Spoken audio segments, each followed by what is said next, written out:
Assalamualaikum warahmatullahi wabarakatuh. Kami dari kelompok 3 yang beranggotakan saya Daniel Ismail Mustafa NPM 05, Yagi Aufa NPM 09, Rahman Aryati NPM 011, dan Bagas Ivan NPM 013. Di sini kami akan membahas materi tentang analisis sensitivitas. Analisis sensitivitas mengukur persentase perubahan dalam NVP yang dihasilkan dari perubahan persentase tertentu dalam input variabel lain yang dipegang pada nilai yang diharapkan. Baik, berikut adalah key input for project S yang meliputi yang pertama biaya peralatan, yang kedua perubahan modal kerja operasi bersih, yang ketiga penjualan unit, yang keempat harga jual, yang kelima biaya variabel per unit, yang keenam biaya operasi tetap, yang ketujuh tarif pajak, dan yang kedelapan WACC. Baik, di sini kita masuk ke bagian sensitivity graph for project S. Ketika semua input ditetapkan pada tingkat kasus dasarnya, deviasi mereka dari dasar semuanya 0 dan NVP adalah 78,82 dolar.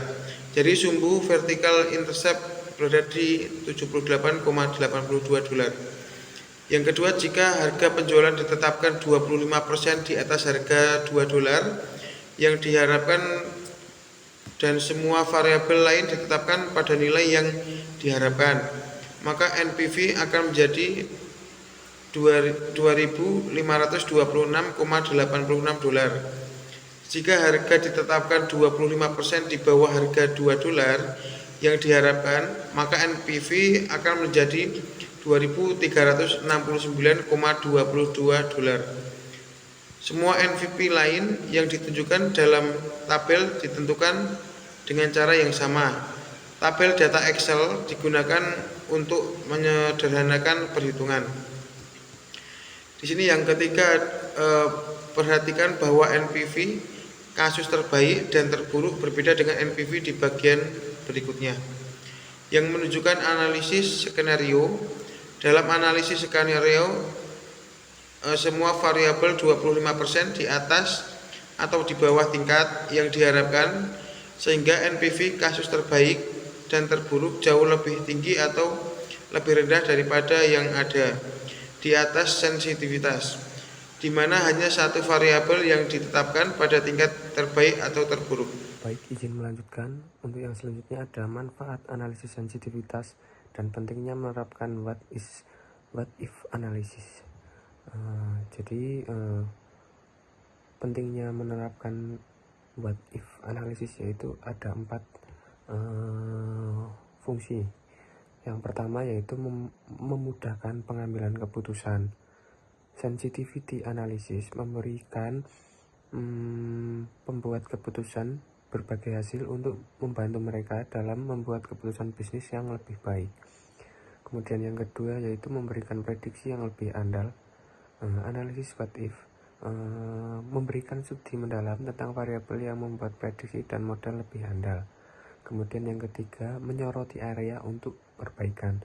Analisis sensitivitas membantu pengambilan keputusan mengidentifikasi di mana harus melakukan perbaikan di masa depan. Kemudian yang keempat yaitu meningkatkan kredibilitas yang lebih tinggi. Analisis dapat meningkatkan kredibilitas pada modal keuangan dengan mengujinya di berbagai kemungkinan. Kemudian ada metode penerapan analisis sensitivitas. Yang pertama ada metode langsung. Dalam metode langsung ada angka yang beda dimasukkan untuk menggantikan tingkat pertumbuhan untuk melihat jumlah yang dihasilkan. Contohnya, asumsi pertumbuhan pendapatan adalah 20% dari tahun ke tahun. Maka rumus pendapatannya adalah sebagai berikut. Rumus metode langsung analisis sensitivitas yaitu pendapatan tahun lalu dikali 1 ditambah 20%. Kemudian ada metode tidak langsung. dalam metode tidak langsung perlu memasukkan perubahan persen ke dalam rumus. Berikut adalah rumus metode tidak langsung dengan X sebagai nilai pada area analisis what if. Rumus metode tidak langsung analisis sensitivitas yaitu pendapatan tahun lalu dikali 1 ditambah 20% ditambah X. Selanjutnya akan dijelaskan teman saya. Analisis skenario ini memungkinkan kita untuk mengubah lebih dari satu variabel dalam satu waktu dan memasukkan kemungkinan perubahan variabel-variabel kunci. Dalam analisis skenario, kita mulai dengan skenario kasus dasar yang menggunakan serangkaian dari nilai input, manajer pemasaran, teknik, dan manajer operasi lainnya, kemudian menentukan skenario terburuk atau penjualan unit yang rendah, harga rendah, biaya variabel tinggi, dan sebagainya, dan skenario kasus terbaik. Kemudian masuk ke manfaat menganalisis skenario. Yang pertama yaitu membantu para pemimpin bisnis mengelola risiko secara proaktif dengan menilai dampak dari situasi potensial. Kedua yaitu membantu para pemimpin bisnis untuk mengidentifikasi ancaman dan memanfaatkan peluang yang terabaikan. Analisis skenario memungkinkan pengujian berbagai keputusan strategis dalam kondisi yang terkendali dengan mengevaluasi semua kemungkinan hasil. Para pemimpin dapat melihat apa yang mungkin terjadi jika mereka memilih suatu tindakan tertentu. Hal ini membantu mereka menghindari keputusan yang terlalu berisiko atau tidak dipertimbangkan dengan matang. Yang keempat yaitu memberikan pandangan realistis bagi para pemimpin tentang kerentanan bisnis mereka terhadap perubahan faktor eksternal. Melalui penilaian berbagai skenario, para pemimpin dapat memahami seberapa rentan bisnis mereka terhadap perubahan faktor dan beberapa faktor eksternal seperti kondisi ekonomi, peraturan, atau teknologi. Pandangan ini memungkinkan mereka untuk menyesuaikan strategi dengan lebih baik untuk bertahan dalam kondisi yang tidak pasti. Kemudian yang terakhir yaitu merencanakan dan memperkirakan pertumbuhan organisasi di masa depan serta membantu ekspansi ke pasar baru yang lebih baik. Nah, analisis skenario juga berguna untuk merencanakan pertumbuhan di masa depan. Dengan memproyeksikan berbagai kemungkinan perkembangan, perusahaan dapat lebih siap untuk memperkirakan pertumbuhan atau ekspansi, termasuk ke pasar baru. Strategi yang dihasilkan dari analisis ini dapat meningkatkan peluang keberhasilan ketika memasuki area bisnis yang belum pernah dijajaki sebelumnya. Kemudian cara mengembangkan dan menganalisis skenario. Yang pertama yaitu mendefinisikan masalah. Langkah pertama yang perlu dilakukan adalah mendefinisikan masalah, termasuk jangka waktu dan cakupan masalah yang dievaluasi. Hal ini membantu memberi informasi pada perusahaan tentang kemungkinan yang perlu dipertimbangkan, tools yang akan digunakan, dan skenario yang akan dinilai. Contohnya, sebuah perusahaan penjualan mengeksplorasi skenario berbeda untuk menentukan cara produsen yang melakukan direct selling ke pelanggan yang dapat mempengaruhi supply chain. Baik, yang kedua, membuat daftar variabel. Setelah mengidentifikasi masalahnya, buat daftar yang mempunyai potensi dampak pada proyek, rencana, atau organisasi. Tarik variabel yang diketahui seperti harga unit, margin produk, atau volume penjualan dari data historis. Ketahui pula variabel yang tidak diketahui dapat mencakup nilai tukar mata uang, kenaikan tarif, penundaan pengiriman, kekurangan bahan baku, atau potensi resesi.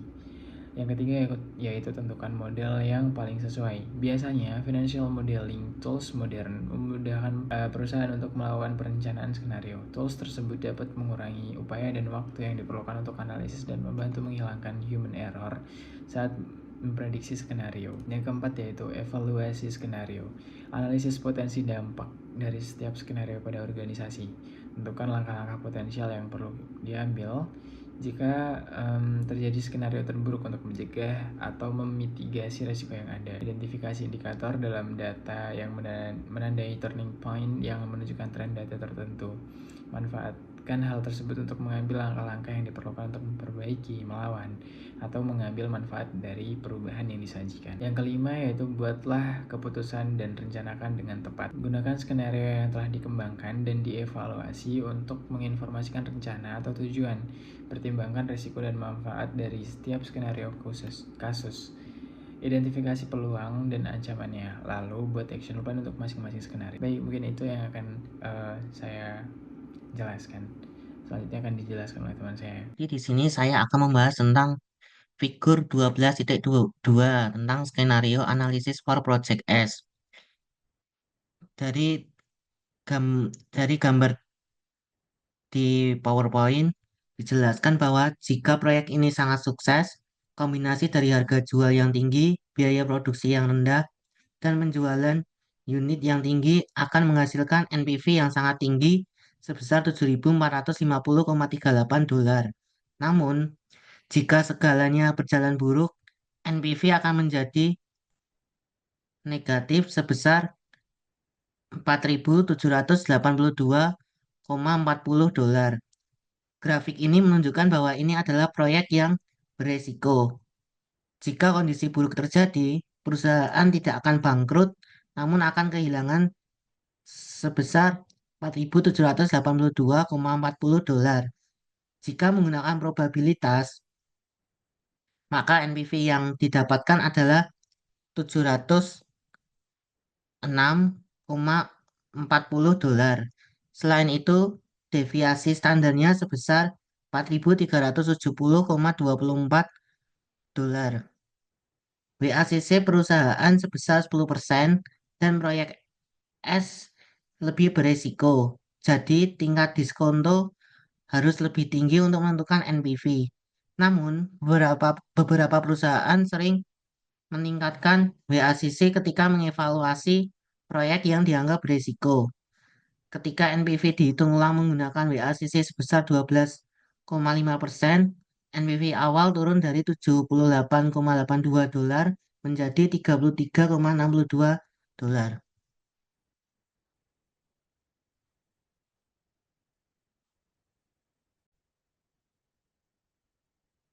Selanjutnya, ada perbedaan analisis sensitivitas dan analisis skenario.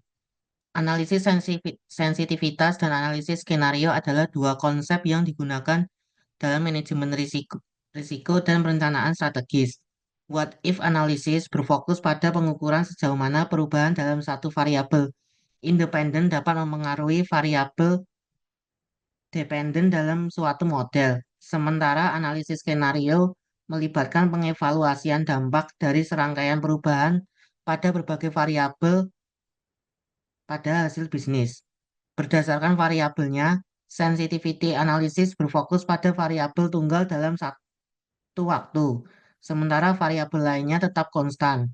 Dengan fokus tersebut, analisis ini dapat dilakukan dengan cepat untuk memberikan wawasan tentang sejauh mana ketidakpastian dapat mempengaruhi hasil bisnis. Lain halnya dengan analisis skenario yang membutuhkan waktu lebih lama. Model analisis ini melibatkan variasi simultan dari beberapa variabel dalam beberapa skenario yang berbeda. Dengan fokus tersebut, analisis skenario dapat menyediakan pandangan yang lebih holistik tentang bagaimana kondisi pasar yang berbeda dapat memengaruhi perusahaan.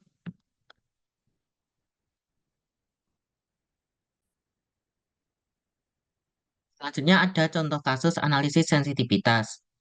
Tian menjual ransel di kios di mall perbelanjaan. Ia mengetahui bahwa pada bulan Agustus siswa akan kembali ke sekolah. Ia pun ingin menentukan apakah peningkatan lalu lintas pelanggan di mall akan meningkatkan pendapatan penjualannya dan berapa banyak jumlah peningkatannya. Harga rata-rata tas ransel yang dijual Tian adalah 40.000.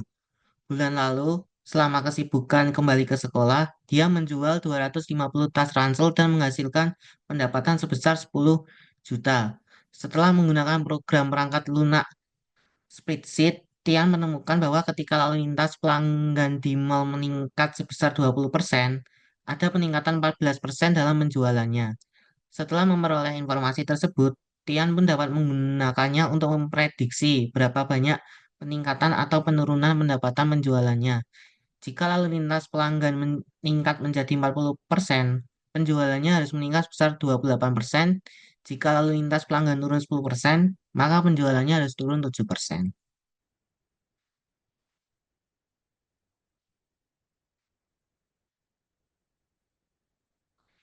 Sekian presentasi dari kami kelompok 3. Bila ada kekurangan mohon dimaafkan. Saya selaku perwakilan dari kelompok 3 izin mengakhiri. Wassalamualaikum warahmatullahi wabarakatuh.